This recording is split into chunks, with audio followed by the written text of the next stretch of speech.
Live news bulletin નજર નાખીએ અત્યાર સુધીના મુખ્ય સમાચારો પર। ભિલોડાનું ધુલવાણી ગામ બન્યું ગમગીન, નક્સલી હુમલામાં શહીદ જવાનનો પાર્થિવ દેહ લાવાયો। યુવાનોએ વડીલોના માર્ગદર્શનમાં બ્રાહ્મણ એકતા માટે આગળ આવવું જરૂરી છે, કહ્યું જગદીશ દવે। ભાજપના નેતા રવિશંકર પ્રસાદ ગુજરાતની મુલાકાતે, ડોક્ટર મનમોહનસિંહને ગણાવ્યા સીઈઓ। નિવૃત્ત ડીજીપી દ્વારા લખાયેલા પ્રજાદ્રોહી કુપ્રચારક નેતા પુસ્તકનું વિમોચન। ગુજરાતી પ્રોડક્શન હાઉસ દ્વારા એક સાથે 4 ફિલ્મોનું લોન્ચિંગ। છત્તીસગઢમાં થયેલા નક્સલી હુમલામાં શહીદ થયેલા ગુજરાતના વીર જવાનનો મૃતદેહ અમદાવાદ એરપોર્ટ ખાતે લવાયો હતો, જ્યાં કાયદા રાજ્યમંત્રી પ્રદીપસિંહ જાડેજા તથા ગૃહ રાજ્યમંત્રી રજનીભાઈ પટેલે શહીદના પાર્થિવ દેહ પર શ્રદ્ધાસુમન અર્પણ કર્યા હતા। સીઆરપીએફ 80 બટાલિયનના એએસઆઈ કાંતિભાઈ જોશિયારા અરવલ્લી જિલ્લાના ભિલોડા તાલુકાના ધોલવાણી ગામના વતની હતા અને છત્તીસગઢમાં ચૂંટણી કામગીરી દરમિયાન થયેલા નક્સલી હુમલામાં તેઓ શહીદ થયા હતા। શહીદ જવાનને શ્રદ્ધાસુમન અર્પણ કરતા પ્રદીપસિંહ જાડેજાએ જણાવ્યું કે દેશમાં લોકસભાની ચૂંટણી શાંતિપૂર્ણ રીતે થઈ રહી છે। શહીદ જવાને સીઆરપીએફ ઉપરાંત રાહત કમિશનર અને રાજ્ય સરકાર પણ યથાયોગ્ય મદદ કરશે તેમ તેમણે જણાવ્યું હતું। 2014ની લોકસભાની ચૂંટણીમાં આ સૌથી મોટા લોકશાહીના પર્વના રક્ષણ માટે મતદાતાઓ નિરાતે મતદાન કરી શકે તેના માટે ગુજરાતના સાબરકાંઠાના ભિલોડાનો જવાન જોશિયારા આ દેશની અંદર લોકશાહી સારી રીતે ચાલે એ નક્સલવાદીઓ ઈચ્છતા નથી। પહેલા ચરણના સમગ્ર પ્રક્રિયાની અંદર જે રીતે લોકોએ નક્સલવાદની વાત નહીં સ્વીકારીને મોટી સંખ્યામાં મતદાન કર્યું છે, જ્યારે આ દેહને તેમના ગામ ધુલવાણી ખાતે લઈ જવાયો ત્યારે સમગ્ર ગામ ગમગીન અને શોકમય બન્યું હતું અને લોકોની આંખો ભીની થઈ ગઈ હતી। અખિલ ભારતીય બ્રાહ્મણ એકતા ચેરિટેબલ ટ્રસ્ટ દ્વારા અખંડ બ્રાહ્મણ એકતા માટે ગઈકાલે અમદાવાદ ખાતે બ્રાહ્મણ એકતા મહાસભાનું આયોજન કરવામાં આવ્યું હતું।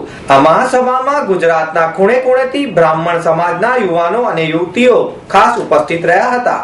બ્રાહ્મણ એકતા મહાસભા બેઠક બ્રાહ્મણ આગેવાન અને સૂર્યકાલ દૈનિકના તંત્રી જગદીશભાઈ દવેની અધ્યક્ષતામાં યોજવામાં આવી હતી। બ્રાહ્મણ એકતા મહાસભા બેઠકની શરૂઆત ભગવાન મહાદેવ, પરશુરામ અને ચાણક્યજીની પૂજા અર્ચના તથા મંત્રોચ્ચાર સાથે કરવામાં આવી હતી। ત્યારબાદ હાજર સૌનું ચંદનના તિલક અને ફૂલ આપી સ્વાગત કરવામાં આવ્યું હતું। આ બેઠકમાં સૌને આવકારતા અખિલ ભારતીય બ્રાહ્મણ એકતા ચેરિટેબલ ટ્રસ્ટના પ્રમુખ સંજય ત્રિવેદીએ જણાવ્યું કે આ ટ્રસ્ટની સ્થાપનાનો મુખ્ય ઉદ્દેશ સમગ્ર બ્રાહ્મણ એક થાય અને એકબીજાને મદદરૂપ થાય તે માટેનો છે। આ માટે વડીલોનું માર્ગદર્શન અને યુવાનોએ ખભેથી ખભા મિલાવી આગળ આવવું પડશે। જ્યારે સભાના અધ્યક્ષ જગદીશભાઈ દવેએ જણાવ્યું કે આપણે જ્યારે માના ઉદરમાં જન્મ્યા હોઈએ છીએ ત્યારથી જ બ્રાહ્મણ હોઈએ છીએ। જ્યારે યુવાન થઈએ ત્યારે આપણું અલગ વજૂદ પેદા થાય છે, માટે આપણે બ્રાહ્મણ હોવાનું ગર્વ અનુભવવું જોઈએ।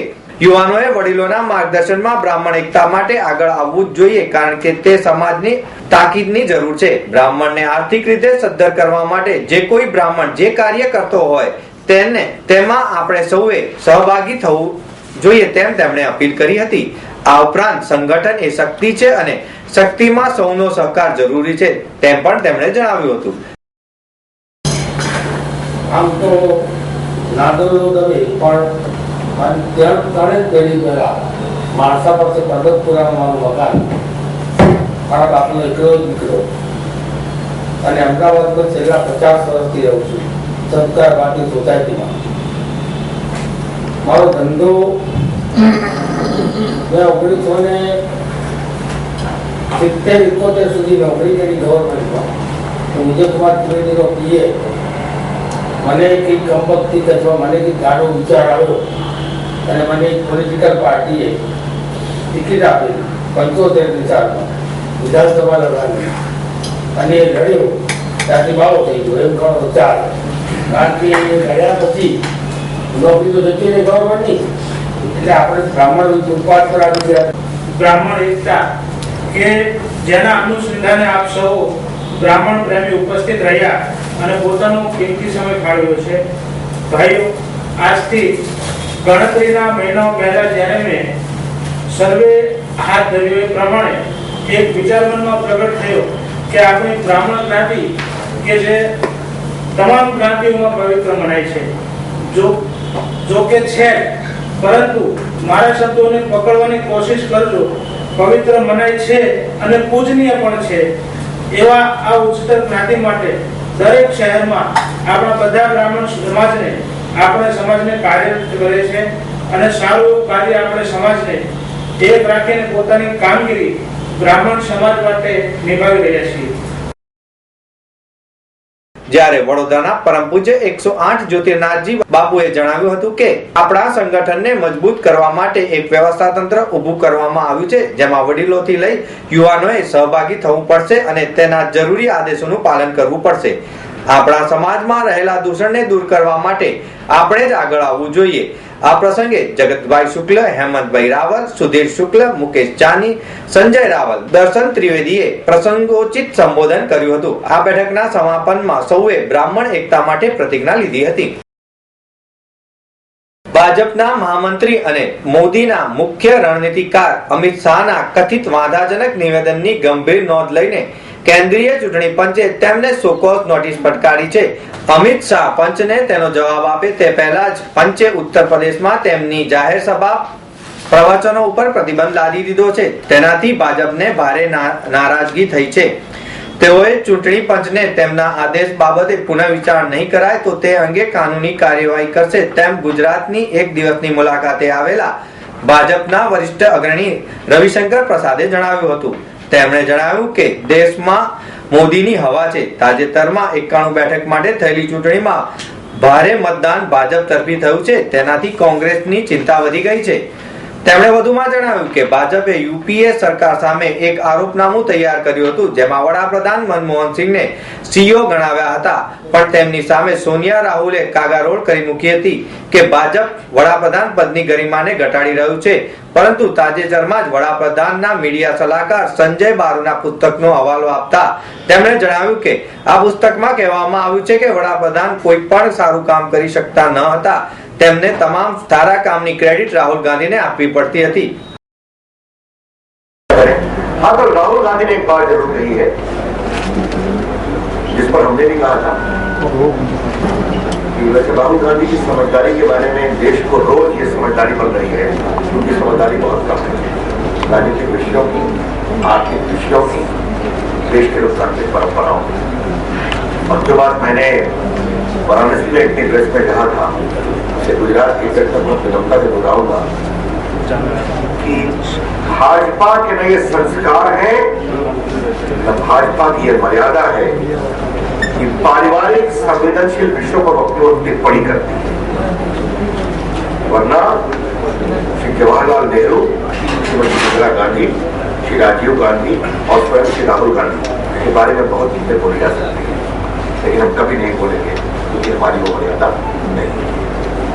इस केंद्र सरकार के बहुत से मंत्रियों के बारे में बहुत सी बातें बोली जा सकती है जो काफी चर्चा में ली आएंगी, लेकिन हम कभी नहीं बोलेंगे क्योंकि हम निजता का और मर्यादा का ध्यान रखते हैं.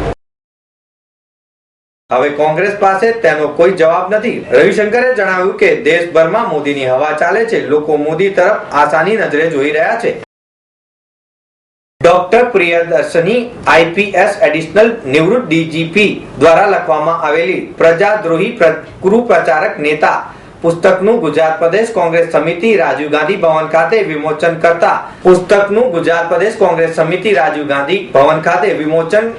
જાણીતા પત્રકાર પ્રકાશ શાહના વરદ હસ્તે ગુજરાત પ્રદેશ કોંગ્રેસ સમિતિના પ્રમુખ અર્જુન મોઢવાડિયા તથા સાંસદ જગદીશભાઈ ઠાકોર, નયા માર્ગના Indu Kumar Jani, national commission four સફાઈ કામદારના ભૂતપૂર્વ પ્રમુખ કમલાબેન ગુર્જર, ગુજરાત રાજ્ય મહિલા કોંગ્રેસ પ્રમુખ સોનલબેન પટેલ તેમજ અમદાવાદ શહેર મહિલા કોંગ્રેસ સમિતિના પ્રમુખ મંદાકિનીબેન પટેલ, જાણીતા સાહિત્યકાર હરીશ મંગલમ, જેવી મોમીનની ઉપસ્થિતિમાં કરવામાં આવ્યું હતું. ये मकसद है लोगों को जागरूक करने का. जो गलत नीतियाँ स्टेट गवर्नमेंट और नरेंद्र मोदी भाई अमल कर रहे हैं, इससे प्रजा को बहुत नुकसान हो रहा है। उस नुकसान से बचाने के लिए हमने प्रयास किया है लोगों को जागरूक करने के लिए, जिससे लोग जागरूक हो जाए और इनको समझाए कि भाई तुम्हारी हर नीति गलत है। और अभी तो आप चाहते हैं कि आप भारत का प्राइम मिनिस्टर बने, तो जब गुजरात की आपने हालत कर दी तो देश की आप क्या हालत करोगे? बहुत बुरी हालत आपके हाथ होगी। इसलिए लोगों को जागृत करें तो देशवासियों को फायदा होगा, ये मकसद से हमने पुस्तक लिखा है। આ પુસ્તકમાં ગુજરાત સરકારની પ્રજા વિરોધી નીતિઓ વિશે લખવામાં આવ્યું છે, જે નીતિઓથી ગુજરાતની પ્રજાને પારાવાર નુકસાન થઈ રહ્યું છે। આ તમામ મહાનુભાવોએ આ પુસ્તકના ખૂબ વખાણ કર્યા હતા। તેમાં લખાયેલા લખાણ અંગે તે પોતાના મંતવ્યો રજૂ કર્યા હતા। હાલમાં ગુજરાત સરકાર પ્રજા વિરોધી નીતિઓથી પ્રજાને પારાવાર નુકસાન થઈ રહ્યું છે। તે ઉપરાંત વિગતો ગુજરાત પ્રદેશ કોંગ્રેસ સમિતિના પ્રમુખ અર્જુન મોઢવાડિયા તેમજ અન્ય મહાનુભાવોએ પોતાના પ્રવચનમાં આપી ડોક્ટર પ્રિયદર્શનીને આ પુસ્તક લખવાના પ્રયાસને બિરદાવ્યો હતો। દિવસે ને દિવસે ગુજરાત અને ગુજરાતીઓ બોલિવૂડમાં પોતાનો પગદંડો જમાવી રહ્યા છે। ગુજરાત આધારિત પટકથા હોય કે ગુજરાતની પૃષ્ઠભૂમિ પરની કથા કે પછી ગુજરાતના લોકેશનથી માંડી ગુજરાતી ગીતો હોય, દરેક બાબતો સાથે બોલિવૂડમાં હવે ગુજરાત ચમકી રહ્યું છે। પરંતુ આનાથી પણ એક કદમ આગળ વધતા હવે ગુજરાત પહોંચ્યું બોલિવૂડ મૂવિંગ મેકિંગ તરફ। ગુજરાત બેસ્ટ પ્રોડક્શનમાંથી આવી રહ્યું છે 4 નવી હિન્દી ફિલ્મ મૂવીઝ, જેમાં 3 હિન્દી મૂવીઝ આગામી મે મહિનાના અંત સુધીમાં રિલીઝ થશે, જ્યારે એક નવી હિન્દી મૂવી નિર્માણની ભવ્ય શરૂઆત થઈ રહી છે। Shikaar 2 strange WhatsApp hit and હિટને ડિરેક્ટર કરી છે જાણીતા એક્ટર, ડિરેક્ટર અને પ્રોડ્યુસર જેકી પટેલે। આ ત્રણેય ફિલ્મો સસ્પેન્સ, ડ્રામા, એક્શન અને થ્રિલથી ભરપૂર છે, જ્યારે અન્ય 2 મૂવીમાં ગુજરાતની પોલીસ અને તેમના કારનામાઓ પર આધારિત લાયન્સ ઓફ ગુજરાતનું નિર્દેશન જાણીતા એક્ટર દિનેશ લાંબાએ કર્યું છે। તેમજ સસ્પેન્સ અને થ્રિલરથી ભરપૂર મૂવી ક્લોઝ ડોરને ડિરેક્ટ કરી છે। મયુર